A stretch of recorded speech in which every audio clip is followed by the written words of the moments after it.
बाबा साहब ने 1936 में लेबर पार्टी बनाई और लेबर पार्टी का इतिहास, लाखों की संख्या में लेबर हर कास्ट के जितने भी थे, कपड़ा मिल में, अहमदाबाद जैसे बड़े बड़े शहरों में लाखों की तादाद में बाबा साहब की रैली में लोग आते थे और 17 सीटों पर बाबा साहब ने अपने उम्मीदवार खड़े किए और 15 से बाबा साहब ने जीत दर्ज की। मतलब 17 सीटों पर लेबर पार्टी के प्रत्याशी खड़े हुए और 17 पे और 15 जीत करके आए। 15 जीत करके आए। तो कांग्रेस ने इस चीज़ का पहले से ही हो गया कि भाई ये डॉक्टर अंबेडकर का जो आंदोलन है ये तुम्हें मिट्टी में मिला देगा, इसलिए इसके बारे में कुछ किया जाए। कांग्रेस पार्टी ने क्या किया, 1932 में जब बाबा साहब वोट का अधिकार लेकर के आए तो कांग्रेस पार्टी ने समाज के बुद्धिजीवी जो कहते थे उस समय के चमचे बनाने शुरू कर दिए और उन चमचों के माध्यम से बाबा साहब को कदम कदम पर मात देते रहे। आगे बात करें संविधान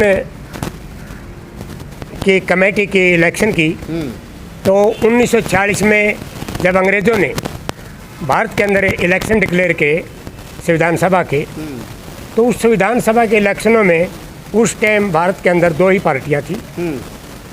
पहली कांग्रेस पार्टी, दूसरी मुस्लिम लीग और तीसरी पार्टी जो थी, पार्टी नहीं थी, एक संगठन था संघ का जिसको जरा जनसंघ कहते थे, जनसंघ कहते थे। तो बाबा साहब ने सोचा कि अगर ये लोग ने तो आप अपना काम कर लिया, लेकिन मैं क्या करूं। तो बाबा साहब ने फिर उस लेबर पार्टी का नाम बदल करके all India scheduled caste federation नाम रख दिया। जी हाँ। उसके माध्यम से बाबा साहब ने संपूर्ण इंडिया, बम्बई के अंदर, कलकत्ता के अंदर और भी इंडिया के अंदर अपने नॉमिनेट फार्म भरे उम्मीदवारों के, लेकिन बाबा साहब कहीं से नहीं जीत पाए। सिर्फ कलकत्ता से, जहाँ पर रिजर्वेशन की 30 सीटें हमारे बंटवारे में थी, तो वहाँ से 30 सीटें थी और बाबा साहब ने वहाँ से नॉमिनेट किया फार्म, तो उनमें से एक ही कैंडिडेट जीत पाया जिसका नाम था जोगिंदर नाथ मंडल। जोगिंदर नाथ मंडल जो थे वो सुरक्षित सीट से चुनाव जीत करके आए और 1946 के विधानसभा चुनाव में और उसमें क्या नाम है, वो शेड्यूल कास्ट फेडरेशन के विधायक थे। जी।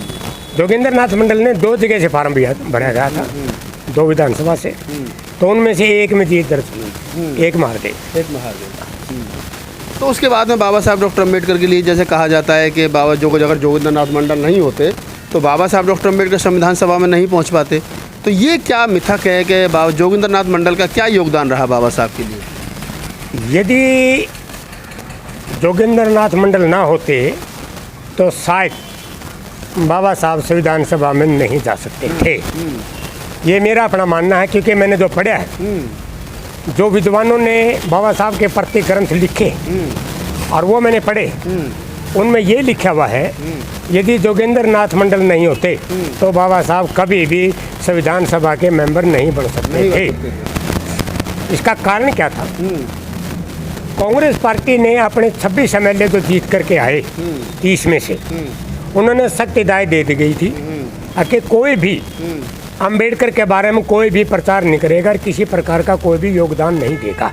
मतलब आप ये कह रहे हैं कि जो 30 सुरक्षित सीटें बंगाल में जीती थी, 30 में से 26 विधायक जो थे वो कांग्रेस के थे और एक शेड्यूल कास्ट फेडरेशन के थे जो कि जोगिंदर नाथ मंडल थे और 3 निर्दलीय थे। अच्छा, 3 निर्दलीय थे। जी जी जी जी हाँ। तो जब क्या नाम है, उन्होंने सख्त हिदायत दे दी अपने 26 MLA को कि कोई भी डॉक्टर अम्बेडकर के बारे में बात नहीं करेगा, तो फिर क्या हुआ?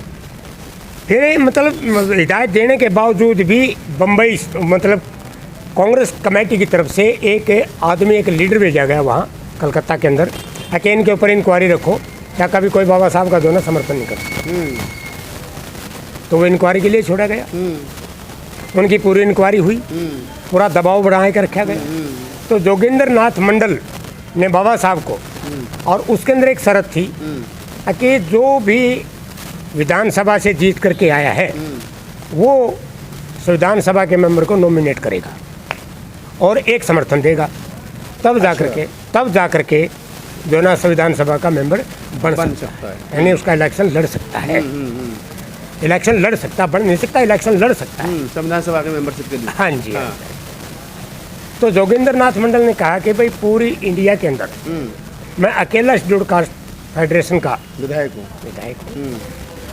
और जो बाबा साहब ने 1932 के अंदर और 1931 और 1932 के अंदर गोलमेज कॉन्फ्रेंस के अंदर जो दलित समाज के लिए काम किया, अछूतों के लिए जो काम किया, वो पूरा वर्ल्ड जानता था। आगे बाबा साहब के बगैर कोई भी इस दलित समाज का उद्धार नहीं कर सकता। बिल्कुल। तो इसलिए जोगिंदर नाथ मंडल जोड़ तोड़ पर लग गई। जोड़ तोड़ पर लगने के बाद उन्होंने मेंबर किए थे 5 विधानसभा के मेंबर चाहिए थे और वो जीत दर्ज करते थे। उनके पास अकेला जोगिंदर नाथ मंडल था। अब जरूरत चारों की थी, तो वो पहले गए निर्दलीय के पास।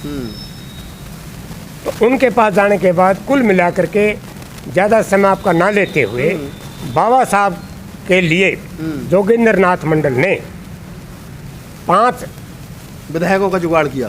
5 विधायकों को जुगाड़ कर दिया। एक खुद, 3 निर्दलीय और एक कांग्रेस का था। एक कांग्रेस का था। एक निर्दलीय कांग्रेस का तोड़ा और फिर रात के 12 बजे जोगिंदर नाथ मंडल के पास एक खबर आई जो कि मुख्यमंत्री पश्चिम बंगाल का वो मुसलमान था। तो उसके भाई की एक फ़ोन आया कि भाई आप जोगिंदर नाथ मंडल जी घबराए ना, मैंने 2 एमएलए का और फ़ोन आया मेरे पास आके हम जो ना बाबा साहब को वोट देंगे। इस करके बाबा साहब को 7 वोट मिले, 7 एमएलए ने वोट डाले और बाबा साहब सबसे ज़्यादा बहुमत से जीत करके पार्लियामेंट सभा में, विधानसभा में, मैं इसमें संविधान सभा की कमेटी में सबसे ज़्यादा जीत कर। तो ये जो एक मिथक बना रखा था लोगों ने कि बाबा साहब डॉक्टर अम्बेडकर के लिए जो है वो जोगिंदर नाथ मंडल ने इस्तीफा दिया, सीट खाली की, नहीं तो ऐसा, या फिर ये कहा जाता है कि बाबा साहब डॉक्टर अम्बेडकर को बंगाल के मुसलमान अगर वोट नहीं देते तो बाबा साहब संविधान सभा में नहीं पहुंचते तो मुसलमानों का, तो इस प्रकार की कोई बात नहीं है। ऐसी प्रकार की कोई बात नहीं है। जोगिंदर नाथ मंडल ने हमारे जो SC के नुमाइंदे थे उनको पहले से तैयार कर लिया था। मतलब जो 7 विधायकों ने बाबा साहब डॉक्टर अम्बेडकर के लिए वोट किया वो 7 के 7 शेड्यूल कास्ट थे। सर्व शेड्यूल्ड कास्ट, कोई भी मुसलमान नहीं कोई मुसलमान नहीं था उसके अंदर। और वो शेड्यूल्ड कास्ट के नाते उन्होंने बाबा साहब को अपने वोट दिया। अच्छा, एक बात तो यहाँ पर मैं अपने दर्शकों को ये क्लियर कर दूँ कि अब तक जो ये बात बताई जाती थी कि मुसलमान नहीं होते तो बाबा साहब डॉक्टर अम्बेडकर जीत करके नहीं जाते, ये गलत बात है। जिन 7 विधायकों ने बाबा साहब डॉक्टर अम्बेडकर को वोट किया था वो बंगाल से थे और 7 के 7 जो है वो जोगिंदर नाथ मंडल ने तैयार किए थे। खुद जोगिंदर नाथ मंडल थे उसमें और 3 निर्दलीय और 3 और थे, तो वो सबके सब शेड्यूल कास्ट थे। तो ये बात तो यहाँ कंप्लीट हो जाती है। अब मैं जिक्र कर लेता हूँ बौद्धाचार्य जी से, क्योंकि उनकी उम्र काफ़ी है, उनके पास अनुभव काफ़ी है। बौद्धाचार्य जी, थोड़ा सा हमारे दर्शकों को बताइए कि जब बाबा साहब डॉक्टर अम्बेडकर पहला आम चुनाव हुआ 1952 में, और काजोलकर के बारे में कहा जाता है कि काजोलकर को कांग्रेस ने खड़ा किया बाबा साहब के सामने, और काजोलकर जो बाबा साहब के ही निजी सचिव थे, तो वो तैयार कैसे हो गए जबकि उनके निजी सचिव थे? बाबा साहब को गुरु भी मानते होंगे, कहीं ना कहीं उनका सम्मान भी करते होंगे। और फिर कहा जाता है कि कांग्रेस ने बहुत ज़्यादा फंडिंग की काजोलकर पे, बहुत ज़्यादा पैसा खर्च किया। ये क्या है पूरा मामला? कितने वोट से बाबा साहब चुनाव आ रहे थे? पूरा मामला, क्या नाम है आपका सर? राहुल जी। पूरा मामला ये है कि कांग्रेस पार्टी के यानी मनवादी लोग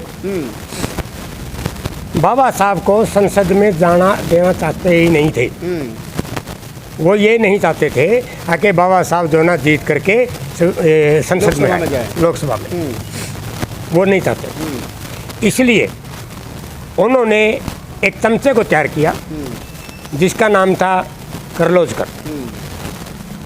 करलोजकर इनका कोई मतलब वो नाम था, क्या कहते हैं उसको, दूसरा पहले और भी नाम है इनका ही, लेकिन करलोजकर के नाम से ही ज़्यादा, कुछ लोग काजोलकर भी कहते हैं। हाँ। तो वहाँ पर बाबा साहब ने को इन लोगों ने 14,000 कुछ वोटों से 300 के समथिंग हरा दिया था। ये कहा जाता है कि काजोलकर पर कांग्रेस ने उस समय पर बहुत फंडिंग की थी, मतलब 25-30 लाख रुपए उसके चुनाव में। 25 लाख रुपए विद्वान लोग कहते हैं कि बाबा साहब को हराने के लिए करलोजकर पर 25 लाख रुपया खर्चा किया कांग्रेस पार्टी ने। तो ये सीट कौन सी थी जिस सीट पर बाबा साहब चुनाव लड़े थे? ये सीट उधर बम्बई साइड की थी, कौन सी याद नहीं मुझे, कौन सी सीट थी, कौन सी सीट थी वो मुझे याद नहीं है, लेकिन वो बम्बई साइड की ही सीट। तो बाबा साहब डॉक्टर अम्बेडकर फिर राज्यसभा के लिए नॉमिनेट किया गया बाबा साहब को। हाँ, राज्यसभा के। तो फिर कांग्रेस इस बात का श्रेय भी लेती है कि हमने अगर हम हराते तो फिर बाबा साहब को फिर हम राज्यसभा में क्यों लेकर के आते? क्या कांग्रेस की मजबूरी रही कि फिर बाबा साहब को जो है वो कांग्रेस जो राज्यसभा लेकर के आई? ये एक बहुत सोची समझी साजिश होती है।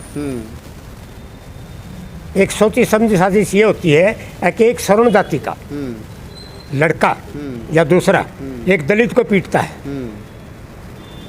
और दलित को पीटने में या उसको प्रताड़ित करने में जब पंचायतें होती हैं तो दूसरे जो स्वर्ण जाति के लोग हैं वो माफ़ी मांगने लग जाते हैं ताकि जो ना हमारी छवि खराब ना हो।